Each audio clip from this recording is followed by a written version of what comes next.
मेहमान बाद में आते हैं लेकिन उनकी रोजी पहले आ जाती है। एक बार की बात है, एक घर में एक पति पत्नी का आपस में झगड़ा हो गया। अभी झगड़ा खत्म ही नहीं हुआ था कि तभी उन लोगों के घर मेहमान आ गए। पति ने मेहमानों को घर में बिठाया और अपनी पत्नी से कहा कि मेहमानों के लिए खाना पका दो। तभी उसकी पत्नी गुस्से में बोली कि न तो आपके लिए और न आपके मेहमानों के लिए खाना बनाऊंगी। अब वह आदमी परेशान हो गया। लड़ाई तो हमारे बीच की है, तो फिर उनमें इन मेहमानों को क्यों घसीटा जाए, और अगर मेहमानों को हमारी इस लड़ाई के बारे में पता चला तो हमारी खोटी बदनामी हो जाएगी। इसलिए वह आदमी चुपचाप आकर मेहमानों के पास बैठ गया। फिर उसको ख्याल आया कि अगर मैं सामने वाले पड़ोसी को खाना पकाने का कह दूं तो वो खाना बना देंगे। इसलिए वह आदमी अपने पड़ोसी के पास गया और उनसे कहा कि आज मेरी पत्नी की तबीयत खराब है और हमारे घर मेहमान आए हैं और उनके लिए खाना भी पकाना है, तो क्या आज आप हमारे लिए खाना पका दोगे? वह पड़ोसी खाना पकाने के लिए राजी हो गया और इस बात से उस आदमी की सांसों में सांस आई। अब थोड़ी देर बाद मेहमान ने उस आदमी से ठंडा पानी मांगा।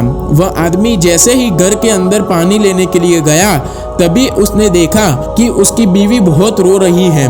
उसने पूछा कि क्या बात है, क्यों रो रही हो? तो उसने ज्यादा रोना शुरू कर दिया और रोते हुए कहा कि मुझे माफ कर दो।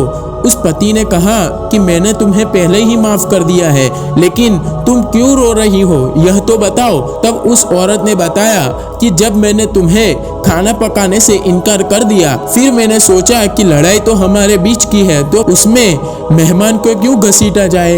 यह सोच के मैं खाना पकाने के इरादे से उठी और किचन में गई। तो जहाँ पर आटा रखा था वहाँ से एक सफेद दाढ़ी वाला आदमी आटा जिस बोरी में रखा था उस बोरी में से आटा निकाल रहा था। मैं ये देखकर हैरान हो गई। तब वह आदमी मुझसे कहने लगा कि हे खातून, आप परेशान मत हो, ये वो हिस्सा है जो आपके मेहमानों के लिए आपके आटे में रखा था, जबकि यह खाना आपके पड़ोसी के वहाँ पक रहा है, इसलिए मैं हिस्सा यहाँ से लेकर वहाँ रखने के लिए आया हूँ। इसलिए जब हमारे घर मेहमान आए तो उसे देखकर परेशान न होना चाहिए, क्योंकि मेहमान तो बाद में आते हैं, लेकिन उनके हिस्से की रोजी अल्लाह हमें पहले से ही दे देता है और मेहमान भी उसके हिस्से का ही खाना खाता है। इसलिए हमें मेहमान को देखकर परेशान नहीं होना चाहिए और अल्लाह का शुक्र भी मनाना चाहिए, क्योंकि अल्लाह हर किसी के घर में मेहमानों को नहीं भेजता।